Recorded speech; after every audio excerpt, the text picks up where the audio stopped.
Halo Sobat Kom, ketemu lagi dalam program Ngopi Sore. Kali ini kita sudah mendapat beberapa pertanyaan dari Sobat Kom. Ini banyak bertanya untuk Mas Andi ya tentang kopi. Mas Andi bisa cara dan tips serta trik-trik menggait pelanggan kopi. Misalnya harus ada promo atau gimana. Kemudian ada lagi, skala nasional dari Win Mahatma, skala nasional pecinta kopi di Kaltim berapa persen dan bagaimana kualitas skill peracik kopi itu sendiri. Coba Mas, silakan. Tips yang pertama, tips and trick dulu ya. Kalau untuk menggait pelanggan. Sebenarnya kalau saya sendiri sih simple aja Mbak. Bikin kopi itu promonya pada saat pagi hari. Dan itu dibikin promonya tuh dibikin murah. Kan sekarang kan orang taunya kopi tuh mahal. Jadi kalau saya sih gaitnya bikin kopi pagi 10.000. Tapi mendapatkan kualitasnya bagus dengan grade specialty gitu. Jadi ngopi tuh ya nggak perlu mahal-mahal juga. Jadi kopi. Terus yang kedua untuk menggait pelanggan itu kita sebagai barista nih, terhadap pelanggan kita harus layanin dia. Kalau perlu kita ajarin meskipun dia tuh nggak pengen tahu, tapi kita kasih tahu kayak gini. Jadi misalnya dia pesan, Mas mau pesen satu gitu. Pesan satu misalnya ice cafe latte atau hot cafe latte, dia pesan. Oke, maunya kopinya kopi dari mana? Kita sekarang lagi ada kopi ini, kopi Jawa Barat, kopi Sulawesi. Kalau suka yang tebal, kopi Sulawesi. Jadi dilayaninnya tuh panjang. Jadi diajak ngobrol.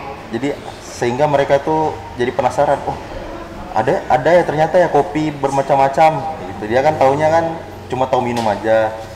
Jadi diedukasi customer lagi. itu ya Mas ya. Terus kira-kira skala nasional tuh pecinta kopi berapa persen dan apa ada sih kompetisi itu untuk peracik kopi itu barista sendiri? Kalau untuk skala nasional itu saya kurang tahu sih datanya. Cuma kalau untuk kompetisi ada tiap tahun dilaksanakan. Jadi kejuaraan barista. Jadi setiap juaranya langsung dikirim ke kejuaraan dunia. Oh, dunia. Jadi masing-masing beda, ada kejuaraan barista, kejuaraan roasting, kejuaraan latte art yang menggambar di atas cangkir ya. Terus kejuaraan nyicip kopi sendiri itu ada kejuaraannya. Jadi lidah kita harus peka. Kemudian terakhir itu juara apa? Kompetisi seduh pakai alat manual. Jadi banyak sih cabangnya. Hampir 7-8. Oh, terakhir ini kompetisinya jadi kopi ini dicampur dengan mocktail. Oh. Ya kayak gitu. Jadi ada macam-macam berarti varian kopi. Boleh tanya nggak sih? Iya. Kalau Mas Devi ini gimana menurut Mas? Kira-kira mungkin ada pandangan, ada cara nggak tips and triknya untuk supaya, karena dari media sendiri nih untuk memblow up gimana promosi-promosi supaya dilirik akhirnya oleh para pecinta kopi, karena kan persaingannya makin banyak. Nah, dari sisi media sendiri gimana Mas? Aduh, yang jelas bahwa kalau saya ngopi ya sesuai yang cita rasa saya gitu. Yang kedua ya tadi terkait dengan tempat tadi. Jadi mungkin perpaduan antara cita rasa, tempat, terus juga mungkin ada sisi edukasi. Ini bisa menjadi daya tarik ya. Misalnya ketika dia datang bukan hanya ngopi tapi juga ada edukasi dan tempatnya nyaman. Mungkin ada perpaduan itu semua bisa menjadi sesuatu yang menarik gitu. Jadi sekarang bisnis kopi tidak hanya ngomongin kopinya aja, bagaimana tidak raciknya seperti apa, tapi juga bagaimana mendesain tempat juga bisa lebih menarik. Dan itu kan bisa kalau kita buat di media sosial kan, yang bikin yang instagramable gitu ya, misalnya tempat-tempat yang begitu. Nah itu bisa menjadi daya tarik karena saya sendiri juga suka melihat tempat apa ini di mana gitu, posisinya kan begitu. Ketika wah ini tertarik, terus juga kita coba ke sana kopinya pas, ya itu bisa menjadi berarti harus ada spot-spot cantik ya Mas ya, spot-spot karena salah satunya itu dari situ baru akhirnya menggugah orang untuk datang. Nah, ini ada pertanyaan lagi untuk Mas Andi dari Rianda Putri. Mas, dalam sebulan kira-kira berapa kali Mas Andi melakukan produksi dan berapa rata-rata jumlah kopi yang diproduksi dalam satu kali produksi? Terus ada lagi Mas, bagaimana dengan tingkat persaingan Mas Andi hadapi dalam menjalankan usaha ini? Kalau untuk produksi tergantung sih Mbak. Jadi saya tuh kadang kalau ngerosting, kan saya dalam seminggu ini ngerosting Senin sampai Kamis.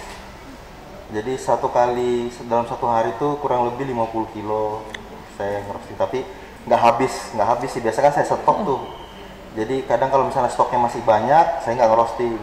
Tapi kalau stoknya sudah mulai menipis, saya roasting lagi. Jadi nggak menentu sih ininya.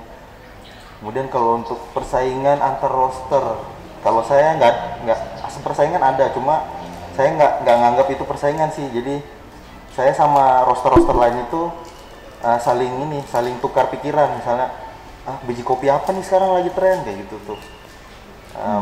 Mau coba nggak bareng-bareng nih kayak gitu. Jadi ajak kolaborasi kayak gitu tuh.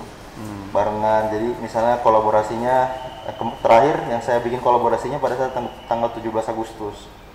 Jadi saya menaikkan nama Kopi Indonesia, kolaborasi dengan roaster lokal. Saya ngerosting kopi dengan kopi lokal, tapi konsepnya 17 Agustus. Jadi misalnya yang lagi tren nih, Gayo sama Jawa Barat.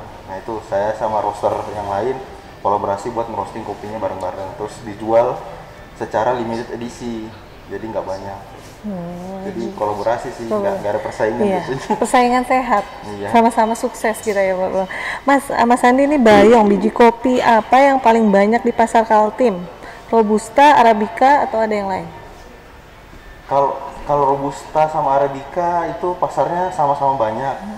Kan yang bedain tuh peminumnya aja. Jadi orang yang suka minum kopinya pahit, tebel, terus asamnya nggak ada, itu biasa minumnya Robusta. Tapi kalau orang suka minumnya yang manis, agak kecut-kecutnya dikit, itu ke Arabica. Jadi seimbang sih pasar Robusta Arabica ini seimbang. Nah, kalau Mas Devi sendiri nih, pecinta kopi, pecinta apa sih kopi yang mana? Kalau yang disebutin tadi ya? Kayaknya Robusta deh. Saya suka yang agak tebal-tebal. Ya. Yang tebal agak pahit. Agak pahit, agak pahit, nggak terlalu manis. Nggak ada manis. Jadi imbang ya antara Robusta dengan Arabica. Nah, Mas Devi, apalagi nih yang disukai dari kopi itu apa sih? Yang disukai dari kopi, kalau saya sih apa ya? Karena kebiasaan jadi seger gitu. Kalau sudah ngantuk-ngantuk atau lelah, nyeduh kopi tapi yang agak tebal tadi ya, yang misalnya nggak manis dan nggak pakai gula. Biasanya saya lebih cenderung pakai susu atau krim gitu ya. Krim tanpa gula gitu. Jadi kayaknya lebih gimana gitu, dan saya bisa punya langganan nih beberapa kafe yang kita tempatin, kadang ternyata penyajinya itu beda orang. Nah kalau dia nggak punya standar yang sama, kadang rasanya kok beda ini. Beda juga. Ini kok agak manis ya, nggak seperti biasanya gitu. Kadang karena kita sudah langganan, oh sudah Mas nanti tak ganti lagi gitu. Ternyata yang ini adalah pelayan baru, dia mengasih misalnya airnya kebanyakan gitu atau apanya gitu, pokoknya rasanya enak kan, karena kita cuma menikmati, nggak tahu bagaimana itu racikannya, yang penting kok ini rasanya beda ya gitu. Nah akhirnya mereka ternyata di sisi kafe yang jadi langganan itu juga punya ukuran-ukuran. Kalau misalnya saya datang berarti ukurannya yang ini gitu, dia punya ini sendiri akhirnya, karena rasa-rasanya mungkin beda. Barista tuh udah hafal sama pelanggannya sendiri. Jadi memang customer service dalam kedai itu sebenarnya nomor satu. Untuk masalah alat itu belakangan. Customer service sama pengetahuan itu yang nomor satu. Dan lebih personal ya. Jadi tahu bapak ini, dia doanya kopi seperti ini racikannya gitu. Bahkan satu saat kadang yang biasanya melayani nggak ada, dia harus telepon dulu. Ini ada kayak apa ya, takarannya seberapa gitu.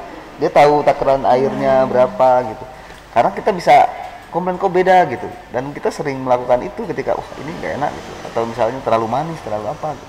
Nah kalau Mas Andi sendiri sebagai seorang coffee roaster, gimana sih untuk menjaga kualitas? Kalau saya menjaga kualitas itu untuk yang pertama ya, yang utama kan jaga kualitas itu kebersihan. Jadi kebersihan itu paling utama, mulai dari kebersihan alat, kebersihan tempat, terus bagaimana kita pokoknya bikin kopi itu seperti anak sendiri atau saudara sendiri, ditaruh di tempat yang nggak terlalu lembab kayak gitu, yang dingin, jadi nggak diserang sama hama. Ada tempat khusus ya? Iya, tempat khusus kayak gitu.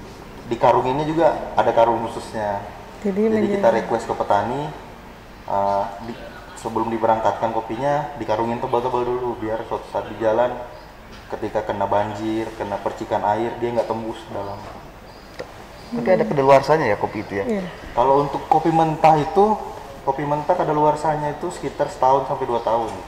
Kopi mentah. Oke. Tapi kalau kopi yang sudah jadi digoreng, sangrai, di roasting itu 3 bulan. Oh, 3 bulan. Oh, 3 bulan itu Ya. udah. Iya.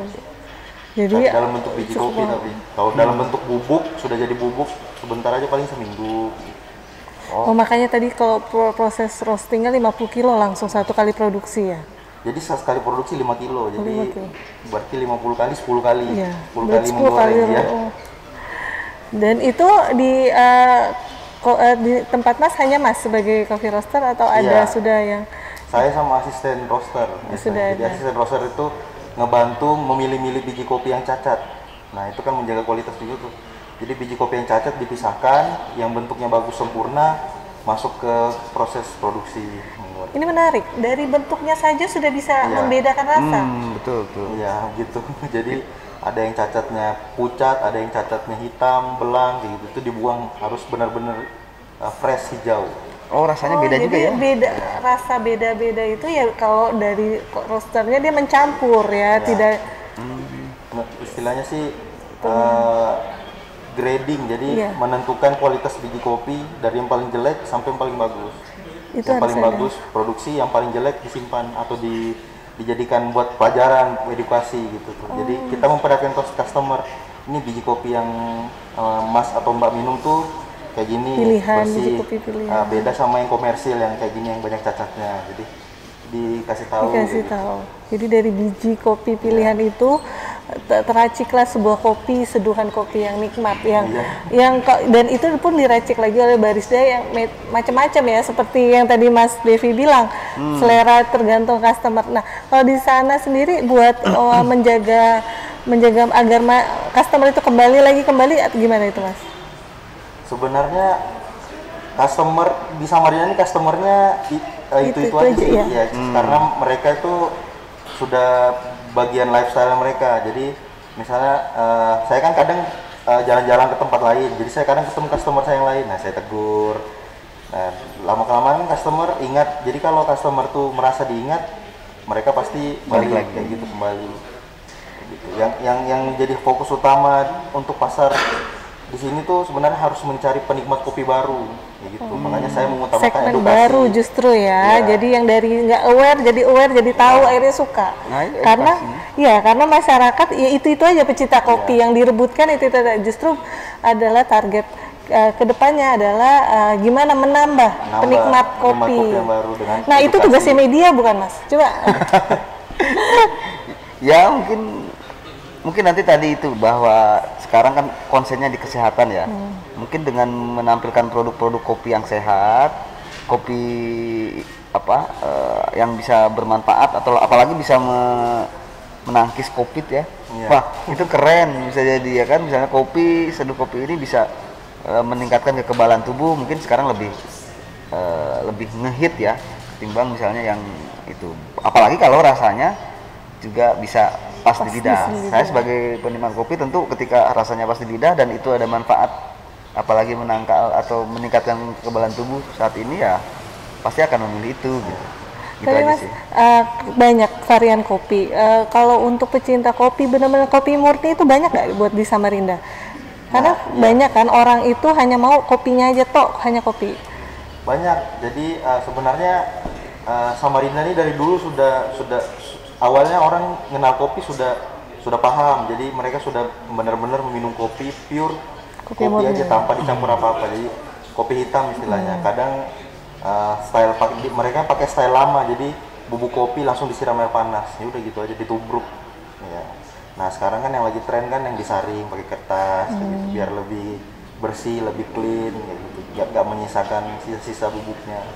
Tapi masih banyak pecinta kopi yang serbuk-serbuk gitu, atau sudah terkalahkan dengan yang milenial nih, kaum milenial yang mau kekinian atau gimana Mas? Nah itu sekarang itu sebenarnya saya tuh pengen orang-orang yang kenalnya cuma kopi susu aja, jadi bisa minum kopi yang murni, kopi black coffee, kopi hitam yang langsung diracik dari single origin begitu tuh. Kan anak muda kan mungkin kebanyakan pengennya yang manis gitu. Kenapa nggak coba yang ini nih, yang bener-bener pure gitu tuh. Kan ada rasanya juga. Sebenarnya kalau kita rajin-rajin minum kopi, kita bisa peka sama kopi itu sendiri. Nah, di biji kopi itu ada macam-macam rasanya. Gitu. Beda origin, beda juga rasanya, beda proses, beda juga rasanya. Jadi harus diajarin mereka. Jadi sebenarnya masyarakat Samarinda sendiri itu banyak kan lebih varian kopi dibandingkan black coffee tadi. Kalau saya lihat sekarang sama-sama banyak sih. Mungkin gara-gara banyaknya muncul franchise kali. Jadi mereka nih saling kejar-kejaran nih dengan industri kopi specialty dengan kopi yang franchise, kopi to go. Banyak sih kejar-kejaran mereka. Kayak lari aja betul Iya, soalnya pasar pertamanya Samarinda sebenarnya peminum ini kopi hitam. Kopi hitam. Iya. Tapi pasti beda, Mas. Ini bantuan media ini diperlukan untuk UMKM seperti ini melawan franchise-franchise yang kuat modalnya, Mas. Ya betul. Sebetulnya kalau UMKM, media juga UMKM sekarang ya. Tapi bahwa kopi menjadi salah satu banyak dijadikan unit bisnis oleh orang-orang dan menjadi tidak hanya franchise ya, tapi juga yang kayak Mas Andi ini banyak tumbuh di mana-mana, ya tetap harus disupport karena itu tadi bahwa itu menjadi bagian tidak terpisahkan dari pertumbuhan kota. Begitu, Mbak. Jadi berarti dukungan media ini perlu ya untuk semua UMKM menggeliatkan ekonomi dibutuhkan. Saya mendukung bukan secara media, pas secara personal saya mendukung gitu kan. Minum kopi terus soalnya. Pecinta kopi. Baik Sobatkom, kita harapkan semua tidak hanya kopi, tetapi semua pelaku UMKM yang ada di Kalimantan Timur dapat terus berkembang, terlebih dengan adanya kerjasama bersama media. Akhir kata, saya Kiki Mareta pamit undur. Wassalamualaikum warahmatullahi wabarakatuh. Selamat sore.